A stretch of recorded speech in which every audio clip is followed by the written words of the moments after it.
नमस्कार मंडळींनो, शिवा मालिकेच्या आजच्या भागामध्ये आपण पाहणार आहोत की आता पिकनिक संपल्यानंतर सगळेजण आता गाडीमध्ये बसलेले असतात आणि आता गाडीमध्ये बसता क्षणीच गाडीचे सगळे पडदे आता लावून घेता क्षणी इकडे संपदा म्हणते की पडदे उघडे करा ना. तर भाऊ म्हणतात की प्रत्येक वेळेस बाहेर बघायलाच हवं का आणि कुणीच पडदे उघडायचं नाही. आणि आता ना आपण डायरेक्ट शेतात जेवायला जाणार आहोत. ते ऐकताच आता कीर्ती म्हणते की भाऊ कशाला शेतात, आपण रेस्टॉरंटमध्ये जाऊयात ना, अगदी AC मध्ये बसून जेवूयात. तेव्हा आता भाऊ म्हणतात कीर्ती तुला शेतात जेवायची चव माहितीच नाही आहे. आणि लगेच आता माई आजीकडे बघत भाऊ म्हणतात की तुम्हाला आवडेल ना आजी शेतात जेवायला. तर माई आजी म्हणते की एकदम भारी. आणि सगळेजण आता शेतात जेवण्यासाठीचा प्लॅन करतात. आशू म्हणतो की मग पक्क आपण शेतातच जेवणार. हसतच वंदना म्हणते की जेव्हा आम्ही गावाकडे जातो ना तेव्हा आम्ही शेतातच जेवतो बरं का, बाजरीची भाकरी आणि मिरचीचा ठेचा. आणि सगळेजण आता खुश होतात. आणि त्यानंतर आता शिवा म्हणते की ठरलं तर मग आज आजीच्या हातचाच ठेचा खायचा. उर्मिला म्हणते की हो हो आणि सगळेजण तयार होतात. तेवढ्यात आता दिव्या म्हणते पण एक प्रॉब्लेम आहे, बाहेर ऊन तर नसेल ना त्यावेळेस. उर्मिला म्हणते की तिथे हिरवीगार झाडे आहेत, हवासुद्धा खूप खेळती असणार आहे. आणि तेवढ्यात आता विचार करत उर्मिला म्हणते की पण तिथे आपल्याला सामान लागेल ना सगळं तयार करायला. भाऊ आता हसू लागतात. भाऊ म्हणतात की त्याची काळजी माझ्यावर सोडा आणि ठरलं तर मग. आणि पटकन गणपती बाप्पा मोरया असे म्हणत आता गाडी ही रस्त्याने जाऊ लागते. आता सगळे गाडीमध्ये जात असताना शिवा म्हणते की आपण ना अंताक्षरी खेळूयात. सगळेजण तयार होतात. भाऊ म्हणतात की तुम्ही दोन्ही टीमचे कॅप्टन आहेत ना तेव्हा तुम्हीच ठरवा. तर शिवा म्हणते की भाऊ तुम्ही आमच्या टीममध्ये बरं का. तर सगळेजण आता खुश होतात. आणि त्यानंतर आता गाणी गुणगुणत शिवा ही आशूवरती आल्याचे अक्षर सांगते. आणि आता सगळेजण विचार करू लागतात. आणि तेवढ्यात आता आम्ही ठाकर ठाकर या रानाची पाखरे असे आता आशूची टीम गाणी गुणगुणते. आणि आता सगळेजण आशूच्या टीममधील मोठ्या आनंदाने आम्ही ठाकर ठाकर रानातली पाखरं असे गाणे सगळे गाऊ लागतात. आणि सगळे जण गाणे म्हणण्यात आता गुंगून गेलेले असतात. एवढे छान ते गाणं असतं. आणि त्यानंतर आता शिवाच्या टीमवरती र नाव आलेलं असतं आणि र हे अक्षराचं गाणं म्हणायचं असतं. तेवढ्यात पटकन आठवून शिवा म्हणते की रेशमाच्या धाग्यांनी. त्यानंतर पुन्हा आता दुसरे अक्षर क येते. आणि कुणी येणार मी बाबा होणार आणि तू आजी होणार हे चंदन गाणे म्हणतो. सगळेजण आता खुश झालेले असतात. आणि त्यानंतर आता दुसऱ्या टीमवर ग हे अक्षर आलेलं असतं. ग हे अक्षर येताच आता गुलाबाची कली हल्दीने माखली या गाण्यावरती सगळेजण ताल धरतात आणि गाणे म्हणतात.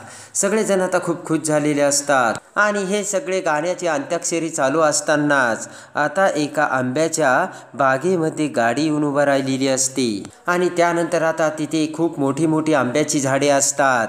सगळेजण आता गाडीतून उतरत त्या आंब्याच्या झाडाखाली येतात. त्या आंब्याच्या झाडांची ती हिरवीगार सावली बघून सगळेजण आता खुश झालेले असतात.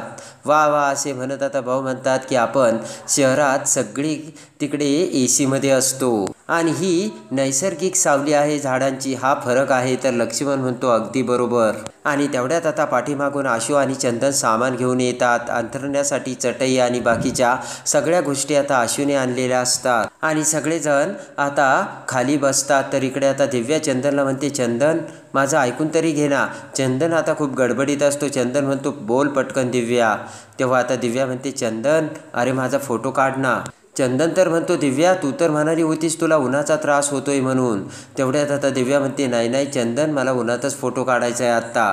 सगळेजण आता दिव्या आणि चंदनकडे बघत असतात. आणि आता रागाने दिव्या चंदनला म्हणते मला आता चंदन काहीच ऐकायचं नाही बरं का, आत्ताच्या आत्ता मला फोटो काढायचेत. तेव्हा आता चंदन म्हणतो की एवढ्या मोठ्याने ओरडू नकोस दिव्या, सगळेजण ऐकतात. दिव्या म्हणते चंदन मी तुला काय सांगते, उन्हात ना एकदम छान फोटो येतात. शिवा म्हणते चंदन ती अगदी बरोबर बोलतेस, वाटलंच तर तुमच्यासोबत मी येते फोटो काढायला. दिव्या म्हणते की नाही नाही तुझी काहीच गरज नाही आहे शिवा. आणि माई आजी म्हणते की जाऊ द्या तुम्ही एवढी काळजी करू नका, ज्यावेळेस तिला ऊन लागेल ना दिव्याला त्यावेळेस पटकन ती पळत इकडे येईल. इकडे आता भाऊ म्हणतात खरंच चंदन खूप गुणी मुलगा आहे आणि दिव्याची तो किती काळजी घेतो. आणि ते सगळं बघून इकडे कीर्ती हळूचा सुहासला म्हणते, सुहास मला या दिव्याच्या बाबतीत काहीतरी गडबड वाटते बरं का. सुहास म्हणतो की खरं की काय. इकडे आता विषय आता बदलवत उर्मिला म्हणते की सीताई मला वाटतंय की आपण चटणी करायची का कैरीची. सीताई म्हणते अय्या खरंच की, पण कैऱ्या काढायच्या कशा. शिवा म्हणते की पण आंबे आणायचे कुठून. तर आशू म्हणतो की तुझ्यावर बघ शिवा सगळीकडे आंबेच आंबे आहे. शिवावर झाडाकडे बघते सगळे आंबे लटकलेले असतात. आशू म्हणतो कोणत्याही झाडावर चढ आणि काढ आंबे. तर शिवा म्हणते खरंच की. आणि इकडे आता दिव्या एकटीच आता तिचा मोबाईल घेऊन आता थोडीशी बाजूला गेलेली असते आणि उन्हात मोबाईल समोर धरून दिव्या आता तिचे सेल्फी काढत असते. तेवढ्यात कीर्ती आता दिव्याकडे येते आणि त्यानंतर आता दिव्याला बघता क्षणी कीर्ती एक आयडिया करते आणि म्हणते की मोठ्याने आता कीर्ती ओरडते आणि म्हणते दिव्या अगं तुझ्या पायाखाली साप आहे. ते ऐकून आता दिव्या जाम घाबरते आणि पळतच आता भरधाव वेगाने दिव्या आता पळू लागते. तर तेवढ्यात कीर्ती आता दिव्याला धरते. दिव्या म्हणते कुठेही साप. तर कीर्ती म्हणते की अगं तुझ्या पायाजवळ मी सापासारखं बघितलं होतं, कदाचित सरडा असेल, रंग बदलणारा सरडा. दिव्या म्हणते की काय मी किती घाबरली. कीर्ती म्हणते की तुझा राग ना घालवण्यासाठी मी काय करावे नी तेच काही कळत नाही. कीर्ती आता दिव्याच्या हातातून मोबाईल घेते आणि म्हणते की दिव्या मी तुझा फोटो काढते. दिव्या म्हणते का. तर आता लगेच कीर्ती म्हणते की छान पोज दे बरं दिव्या.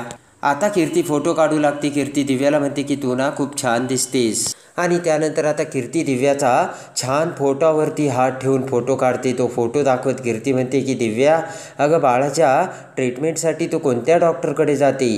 दिव्या म्हणते की आहे आमच्या इकडे एक डॉक्टर. कीर्ती म्हणते मग काय म्हणाले डॉक्टर. तर दिव्या मोबाईल घेत म्हणते जाऊ दे ना अजून आपण फोटो काढूयात. आणि पटकन दिव्या उन्हात जाते. पुन्हा कीर्ती आता दिव्याकडे येते आणि आता कीर्ती दिव्याला म्हणते की दिव्या अगं डॉक्टरांकडे तू जातेस पण काय खायचं काय प्यायचं हे नीट विचारायला हवं डॉक्टरांना नाही का. कीर्ती म्हणते की हे बघ दिव्या मला काय वाटतंय की उद्या ना आपण जाऊन टेस्ट करूयात तुझी.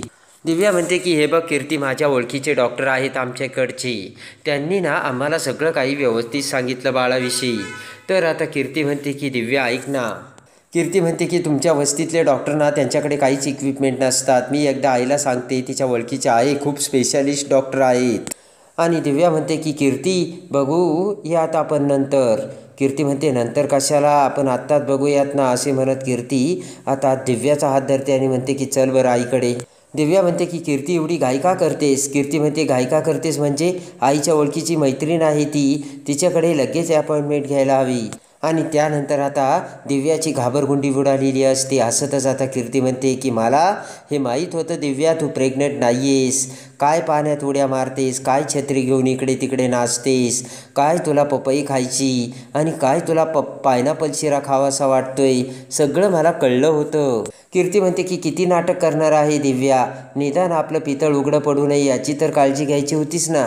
आणि तेवढ्यात आता घाबरलेली दिव्या आता कीर्तीकडे बघते. तर कीर्ती म्हणते की एक्सक्यूज देण्याची काही गरज नाही आहे दिव्या, कारण ना मी खूप दूरचा विचार करते. आणि त्याला काय म्हणतात माहिती का, दूरदृष्टी. या कीर्तीच्या नजरेतून कोणतीही गोष्ट सुटत नाही दिव्या. घाबरतच दिव्या म्हणते की हे बघ कुणाला सांगू नको, आपल्यातच ठेवूयात.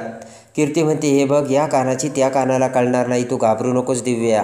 कीर्ती म्हणते हे बघ दिव्या तू माझ्यावर विश्वास ठेव, कारण या जगात माझ्यापेक्षा विश्वास ठेवणारा दुसरा कोणताच व्यक्ती तुला भेटलेला नसेल. पटकन आता कीर्ती दिव्याला म्हणते की एवढ्या उन्हात फिरत जाऊ नकोस. दिव्या अगं बाळाला त्रास होईल ना उन्हाचा. तर दिव्याचा आता जळफळाट होत असतो. आणि इकडे आता आशू आणि शिवा शेतातील ढेकळं तुडवत थोडेसे बाजूला एका आंब्याच्या झाडाखाली आलेले असतात. शिवा म्हणते की आशू अरे तू इकडे आला, कैऱ्या कशा काढणार. तर आता आशू म्हणतो की इकडे आपल्याला प्रायव्हसी मिळणार. तर आता शिवा म्हणते की अरे वेड्या आशू तू तर ट्रिपला आल्यानंतर एकदम रोमॅन्टिक होतो. आणि आता लगेच आशू म्हणतो की तू मला ओळखलं नाही अजून, बघ मी आता कशी कैरी पाडतो ती. खालचा एक दगड उचलून आशू आता त्या कैरीला बरोबर मारतो आणि कैरी खाली पडलेली असते. पटकन झाडाखाली जाऊन आशू आता ती कैरी ना आपल्याकडे घेऊन येतो, पण दगडामुळे ती कैरी आता फुटलेली असते. शिवा म्हणते काय आशू दगडाने कैरी फुटली आणि खाली पडून ती फुटणारच होती, अशी कैरी नसती काढायची रे. आता शिवा ही झाडाखाली येते आणि वर बघते, कमरेला आता साडीचा पदर खोचते. आणि शिवा म्हणते की आशू तू आता खाली बस. आशू आता खाली बसतो. कैरी ना कशी काढायची हे मी तुला आता सांगते अशी शिवा आशूला बोलते. आशू खाली वागताच आता शिवा ही आशूच्या पाठीवर पाय ठेवते आणि त्यानंतर आता वर झाडावरती चढून शिवा ही आता खूप साऱ्या कैऱ्या तोडते. त्यानंतर आता शिवा म्हणते की आशू अरे मला आता उतरता येत नाही. आशू म्हणतो हे काय त्या दिवशी नव्हती का उडी मारली, मार तशी उडी. शिवा म्हणते नाही मी घाबरते. तर आशू म्हणतो मार. डोळे झाकून आता शिवा उडी मारते. आशू पटकन आता शिवाला धरतो आणि पुन्हा आता दोघेही प्रेमाने एकदम जवळ आलेले असतात आणि पटकन आता प्रेमाने आशू आता शिवाला झाडाच्या आडबाजूला घेऊन जातो आणि आता आशू डोळे मिटत म्हणतो की आता मला एक सरप्राईज गिफ्ट द्यायचं. तर आता शिवा म्हणते 1 2 आशूने डोळे मिटलेले असतात. तर आता शिवा ही आशूला किस घेऊन सरप्रायझिंग गिफ्ट देणार का. आणि आता जेवण वगैरे सगळे झाल्यानंतर आता प्रेमाने शिवा आणि आशू रस्त्याने जात असताना कसे बैलगाडीतून जाऊ लागतात. शिवा कशी बैलगाडी हाकू लागते आणि इकडे आता दिव्याला कीर्तीने त्यांच्या प्लॅनमध्ये आता सामावून घेतलेले असते. आणि आता लगेचच कीर्ती म्हणते की हे सगळं जे काही होतंय ना ते सगळं त्या शिवामुळे होतंय. तर दिव्या म्हणते मग आता काय करायचं. तर आता कीर्ती म्हणते माझ्याकडे एक प्लान आहे. तर कीर्ती आता दिव्याला काय प्लान सांगणार आणि शिवा आता कीर्ती दिव्याचे पुन्हा एकदा भांडे कसे फोडणार हे बघण्यासाठी आणि शिवा मालिकेच्या डेली अपडेटसाठी बेल नोटिफिकेशनवर क्लिक करून आपल्या चॅनलला लाईक करा, सबस्क्राईब करा.